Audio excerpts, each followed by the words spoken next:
Hello film makers, நம்மள எத்தனை பேர் ஸ்கிரிப்ட் ரைட்டிங் டெக்னிக்னா என்னன்னு தெரிஞ்சுக்கிட்டு ஒரு ஸ்கிரிப்டை எழுதியிருப்போம். ஸ்கிரிப்ட் எழுதுற ஃபார்மேட் வேணா நம்ம எல்லாருக்குமே தெரியும், அதை ஃபாலோ பண்ணி ஸ்கிரிப்ட் எழுதியிருப்போம். ஆனால் எத்தனை பேருக்கு ஸ்கிரிப்ட் ரைட்டிங் டெக்னிக் தெரியும்? இன்னைக்கு இந்த டெக்னிக்கை பற்றி தான் இந்த வீடியோ ஃபுல்லாக நம்ம டிஸ்கஸ் பண்ணியிருக்கோம். இந்த டெக்னிக் மட்டும் நீங்கள் கற்றுக்கிட்டீங்க அப்படின்னா ஒரு மொக்கையான ஸ்கிரிப்டை கூடி பயங்கர என்கேஜிங்காக மாற்ற முடியும், பயங்கர ஸ்ட்ராங்காக மாற்ற முடியும், அதை ப்ராப்பராக ஆடியன்ஸ் கிட்ட கொண்டு போய் சேர்க்க முடியும். ஸோ அதுக்காக நீங்கள் பண்ண வேண்டியதில் ஒன்று தான், இந்த வீடியோவை ஃபுல்லாக பாருங்கள், எங்கேயுமே ஸ்கிப் பண்ண வேண்டாம். அப்போ தான் நீங்கள் எழுதுகிற ஸ்கிரிப்டில் அந்த மேஜிக் நடக்கும்.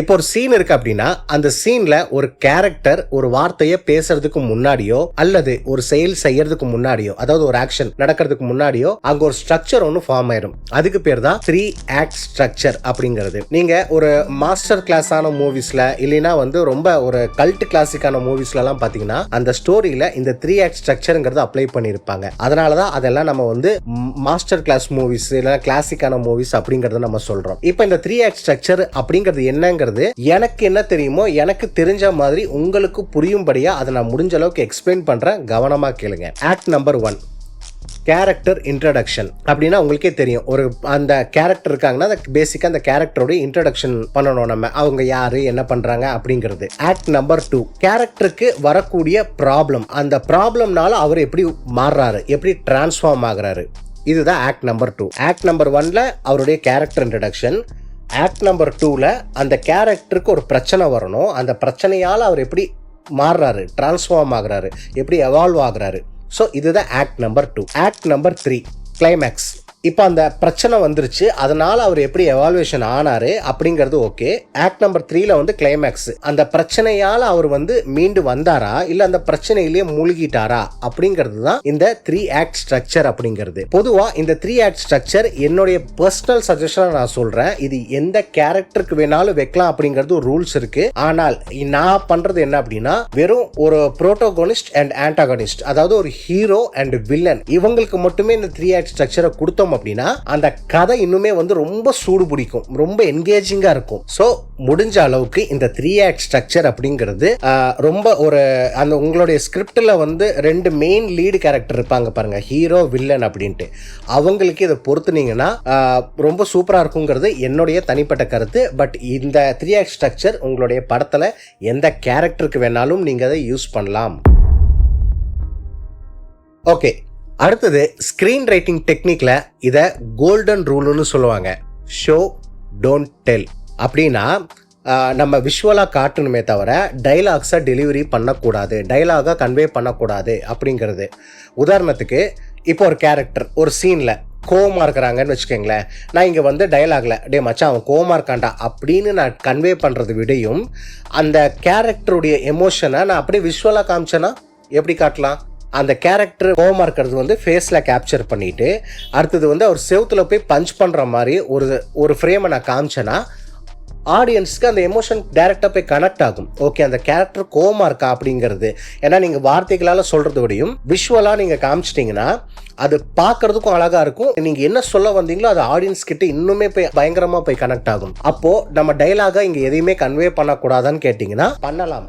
டைலாக்ஸ் எதுக்குங்கிறது முதல்ல புரிஞ்சுக்கங்க. டைலாக்ஸ் அப்படிங்கிறது அந்த சீனை அடுத்த கட்டத்துக்கு நகர்த்தி கொண்டு போகணுமே தவிர அந்த சீனை எக்ஸ்பிளைன் பண்ணக்கூடாது. சீனை நீங்க விஷுவலா காமிச்சிட்டீங்க, டைலாகுங்கிறது ஒரு சின்ன உப்பு போடுற மாதிரி சின்ன ஒரு பிஞ்சு, அதை சொல்லி அப்படியே அந்த சீனை அடுத்த கட்டத்துக்கு நகர்த்தி கொண்டு போகணும். அதுக்கு தான் டைலாக்ஸ் அப்படிங்கிறது. ஓகே, இவ்வளோ நேரமா நான் கேரக்டர்ஸ்ன்னு சொல்றேன் இல்லையா, அந்த கேரக்டரை நம்ம எப்படி டிசைன் பண்ணணும்?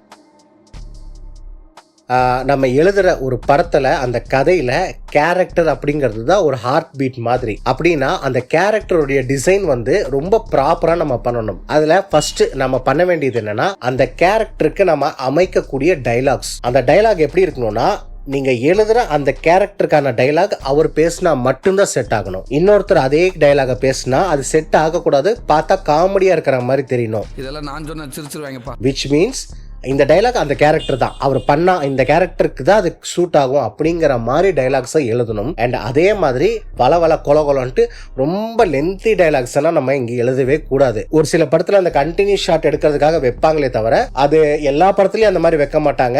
அது முடிஞ்ச அளவுக்கு டைலாக்ஸ் ரொம்ப கம்மி பண்ணிக்கங்க. அந்த கம்மி பண்ற டைலாக் நச்சுன்னு கிரிப்பா அந்த கேரக்டருக்கு அப்படியே ஹோல்டு பண்ற மாதிரி இருக்கணும். ரெண்டாவது, அந்த கேரக்டருடைய பர்ஃபார்மன்ஸ் எடுத்து கொடுக்குற அளவுக்கு உங்க ஸ்கிரீன் ரைட்டிங் இருக்கணும். ஏதோ ஒருத்தன் வந்தா அவ சும்மா நடிச்சுட்டு நீங்க ஏதோ ஒரு சொன்னதை மட்டும் பண்ணிட்டு போன மாதிரி இருக்கக்கூடாது.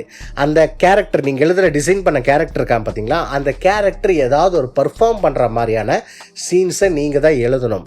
ஏன் சொல்கிறேன் அப்படின்னா, ஒரு ஆடியன்ஸ் வந்து தேட்டரில் உட்காந்து படத்தை பார்க்குறாங்கன்னா முதல்ல கண்ணுக்கு தெரியறது அந்த கேரக்டர் தான். அதுக்கப்புறம் தான் கேமரா ஒர்க்கு மற்ற ஒர்க்கு இது எல்லாமே தெரியும். ஸோ அந்த கேரக்டருடைய பர்ஃபார்மன்ஸை எடுத்து காட்டுற மாதிரியான சீக்வன்ஸை எழுத வேண்டியது ரொம்ப அவசியம். மூணாவது, நீங்கள் கேரக்டர்ஸ் அப்படின்னு சொல்லும்போது ஏகப்பட்ட கேரக்டர்ஸ் உள்ள கொண்டு வந்து நிரப்பி ரொப்பி வச்சிடக்கூடாது. நீங்க அந்த மாதிரி பண்றீங்கன்னா பிரச்சனை இல்லை, பண்ணுங்க. ஆனா நீங்க ஃபைனல் டிராஃப்ட்னு ஒன்று எழுதுவீங்க பாருங்க, கடைசி கட்ட இது, அதுல என்ன பண்ணுங்கன்னா ஒரு கேரக்டரை ரிமூவ் பண்ணிட்டே வாங்க. இந்த கேரக்டரை ரிமூவ் பண்ணால் ஸ்டோரி லைன் பாதிக்குதான்னு பாருங்கள். இல்லை ஸ்டோரி லைன் ஃப்ளோவில் போகுது அப்படின்னா அந்த கேரக்டர் தூக்கிடுங்க, அதுக்கு வேண்டாம், ஏன்னா அது கதை டிமாண்ட் பண்ணல. அதே மாதிரி ஒரு கேரக்டர் ரிமூவ் பண்ணிக்கிட்டே வாங்க. ஆமாம், இந்த கேரக்டர் ரிமூவ் பண்ணிட்டேன்னா கதை நகர மாட்டேங்குது, இது இந்த கேரக்டர் இருந்தால் தான் கதை லைனில் அப்படியே அந்த ஃப்ளோவில் போகும் அப்படின்னா அப்போ அந்த கேரக்டர் வேணும்னு அர்த்தம். விச் மீன்ஸ் அதிகமான கேரக்டர் வேண்டாம், லிமிட்டடான கேரக்டர், கதை எவ்வளோ டிமாண்ட் பண்ணுதோ அந்த கேரக்டர்ஸை மட்டும் வச்சுக்கோங்க. ஸோ கேரக்டரை டிசைன் பண்ணுறதுலையும் கேரக்டரை உள்ளே கொண்டு வரதுலையும் ரொம்ப கவனமாக இருக்கணும். So character design is most important. Dialogues, வசனங்கள். ஒரு படத்துக்கு டைலாக் அப்படிங்கிறது எவ்வளோ முக்கியமான ஒரு டூலோ அதே மாதிரி அது ஆபத்தான ஒரு விஷயம் கூடி. ஏன் சொல்கிறேன் அப்படின்னா, ஒரு கேரக்டர் ஒரு டைலாகை பேசுகிறாங்க அப்படின்னா அந்த டைலாக் வந்து ரொம்ப நேச்சுரலாக இருக்கணும். இயல்பில் நானும் நீங்களும் எப்படி பேசிக்குவோம் அந்த மாதிரி தான் இருக்கணுமே தவிர ரொம்ப ஒரு மிலிட்ரித்தனமாக ஒரு ரொபாட்டிக்காக இருக்கக்கூடாது, ஒரு கொஸ்டின் ஆன்சர் மாதிரி இருக்கக்கூடாது. ஃபோன் எடுத்து மச்சான் எங்கடா இருக்க அப்படின்னா சொல்லு மச்சான் நான் இங்கே இருக்கேன் மச்சான் அப்படிங்கிறது இல்லை. பொதுவில் நம்ம எப்படி பேசிக்குவோம், ஃப்ரெண்ட்ஸாக இருந்தோம்னா ஃபோன் எடுத்து என்னன்னு சொல்லி கூப்பிடுவோம், அந்த மாதிரி அப்படி சொல்லி கூப்பிட்டு அதுக்கான அந்த மாதிரி தான் நான் சொல்ல வரேன். ரொம்ப ஒரு நேச்சுரலாக அந்த ஃப்ளோவில் போகணும் டைலாக். ரெண்டாவது, இன்டென்ஷன். உதாரணத்துக்கு இந்த மாஸ்டர் படத்தில் இந்த சீனில் பாருங்க, அந்த பவானிங்கிற கேரக்டர் அவருடைய டைலாக் என்னன்னா, இந்த மாதிரி நான் வந்து உங்களை கொலை பண்ணுறதுக்கு ரொம்ப நேரம் ஆயிருக்காது, என்னை ஒரு வாரம் வெளியில் விட்டு பாருங்க, நான் சம்பாதிக்கிறது மொத்தமாக உங்களுக்கு தான் அப்படின்பாரு. அதுக்கு இவர் வந்துட்டு சரிடா இந்த ஒரு வாரம் உன்னோடது அப்படிங்கிற மாதிரி சொல்லிடுவார். சொல்லி முடித்தோடனே அந்த சீனை கட் ஆகும், கட் ஆனோடனே அடுத்த சீனுக்கு ஜம்ப் ஆகுது. அப்படின்னா என்னென்னா, ஒரு டைலாக் வந்து ஏற்கனவே நடந்த விஷயத்த வந்து எக்ஸ்பிளைன் பண்ணக்கூடாது, அந்த டைலாக் மூலிமா அடுத்த சீனுக்கு நம்ம போகணும், அந்த சீனை வந்து புஷ் பண்ணி கொண்டு போகணும். ஸோ நான் சொல்ல வர்றது புரியுதுங்களா உங்களுக்கு? ஒரு டைலாக் வந்து அடுத்த சீனுக்கான ஒரு ஆரம்ப புள்ளியாக தான் இருக்கணுமே தவிர ஏற்கனவே நடந்தது வள கொலன்ட்டு எல்லாம் வந்து அங்கே டிஸ்கஷன் பண்ணிட்டு இருக்கக்கூடாது. ஸோ டைலாக்ஸை இந்த மாதிரி தான் அமைக்கணும். ஓகே ஃபில்ம் மேக்கர்ஸ், நம்ம இந்த வீடியோடைய கிளைமேக்ஸ்க்கு வந்தாச்சு. கடைசி டெக்னிக் தான் கான்ஃப்ளிக்ட். கான்ஃப்ளிக்ட்னா வேறு ஒன்றும் இல்லை, நீங்கள் ஒரு கேரக்டரை வந்து உருவாக்குறீங்க பார்த்தீங்களா உங்களுடைய கதையில், அந்த கேரக்டருக்கு ஏகப்பட்ட பிரச்சனைகள் கொடுக்கணும், அதாவது நிறைய ஹேர்டில்ஸ் கொடுக்கணும். இந்த பிரச்சனையெல்லாம் தாண்டி அந்த கேரக்டர் எப்படி சர்வே ஆகுறாங்க அந்த கதையில் அப்படிங்கிறது தான் கான்ஃப்ளிக்ட். அதாவது பேசிக்காக பிரச்சனைகள். புரிஞ்சுதுங்களா? ஸோ இது எதுக்காக நான் இதை பண்ண சொல்கிறேன் அப்படின்னா, அப்போ தான் உங்கள் ஸ்க்ரீன் பிளே வந்து ரொம்ப கிரிப்பாக இருக்கும், உங்கள் கதை வந்து விறுவிறுப்பாக போகும். இதை நீங்கள் எந்த ஜானருக்கு வேணாலும் நீங்கள் வைக்கலாம். லெட்ஸே ஃபார் எக்ஸாம்பிள் நீங்கள் வந்து ஒரு ஹாரர் படம் எடுக்கிறீங்கன்னு வைங்களேன், அதில் எந்த மாதிரியான பிரச்சனைகள் கொடுக்கலாம்? ஹீரோ வந்து ஏதோ பேய் இருக்கிற இடத்துல போய் மாட்டிக்கிட்டாரு, எப்படி தப்பிச்சு வராரு அப்படிங்கிறது வந்து ஒரு கான்ஃப்ளிக்ட், அந்த மாதிரி வைக்கலாம். இல்லை நான் வந்து லவ் ஸ்டோரி தான் எடுக்கிறேன் அப்படின்னா அதில் நிறையா வைக்கலாம். அந்த லவ் ஸ்டோரியில் ஒரு கேரக்டர் வந்து ஆப்போசிட் ஜெண்டரை வந்து ஏமாற்றிட்டாங்க, லவ் ஃபெயிலியர் ஆயிடுச்சு, எப்படி அந்த கேரக்டர் மீண்டு வராங்க அப்படிங்கிறது நீங்கள் வைக்கலாம். இல்லை நான் பொலிட்டிக்கல் ட்ராமா தான் எடுக்கிறேன் அப்படின்னா அதுக்கு நீங்கள் கேட்கவே வேணாம், அதில் ஏகப்பட்டதெல்லாம் நீங்கள் வைக்கலாம் கான்ஃப்ளிக்ட், அந்த ப்ராப்ளம் எல்லாமே. ஸோ ஒரு கான்ஃப்ளிக்ட் இருந்துச்சுன்னா ஸ்க்ரீன் பிளே விறுவிறுப்பாக போகும், ஆடியன்ஸை கிரிப்பாக பிடிச்சி வைக்கலாம். அண்டு படம் வந்து என்னென்னா அப்போ தான் சுவாரஸ்யமாக இருக்கும் பார்க்குறதுக்கு. இல்லைன்னா ரொம்ப சப்புன்னு அப்படியே தண்ணி ஊற்றி விட்ட மாதிரி இங்கிறது அப்படியே ஃப்ளோவில் அப்படியே போய்கிட்டே இருக்கும். ஸோ கான்ஃப்ளிக்ட் இல்லை அப்படின்னா, பிரச்சனைகள் இல்லைன்னா சுவாரஸ்யம் இருக்காது. ஓகே ஃபிலிம் மேக்கர்ஸ், நம்ம இந்த வீடியோவோட எண்டுக்கு வந்தாச்சு. இப்போ இவ்வளோ நேரமாக நான் உங்களுக்கு சொல்லிக் கொடுத்த அந்த ஸ்கிரிப்ட் ரைட்டிங் டெக்னிக் யூஸ்ஃபுல்லாக இருந்திருக்கும்னு நான் நம்புகிறேன். பட் இது மட்டும்தான் ஸ்க்ரீன் ரைட்டிங் டெக்னிக் அப்படிங்கிறது கிடையாது. இதை தாண்டி நிறைய டெக்னிக்ஸ் வந்து வெளியில் கூகுளில் கொட்டி கிடக்குது, வேறு யூடியூப்ஸ்லலாம் கொட்டி கிடக்குது. என்னால் யூடியூப்பில் இவ்வளோ தான் சொல்லிக் கொடுக்க முடிஞ்சது. இப்போ நான் சொல்லிக் கொடுத்ததெல்லாம் வெறும் பேசிக் தான். ஸோ இந்த வீடியோ உங்களுக்கு ஏதாவது ஒரு விஷயத்தில் ஏதோ ஒரு வகையில் யூஸ்ஃபுல்லாகவோ இல்லை இன்ஃபர்மேட்டிவாக இருந்திருக்கும் அப்படிங்கிறது நான் நம்புகிறேன். பிடிச்சிருந்தது அப்படின்னா இந்த வீடியோவுக்கு ஒரு லைக் அண்ட் ஷேர் பண்ணுங்கள். இன்னொரு ஃபிலிம் மேக்கருக்கு இந்த வீடியோ போய் சேரட்டும்.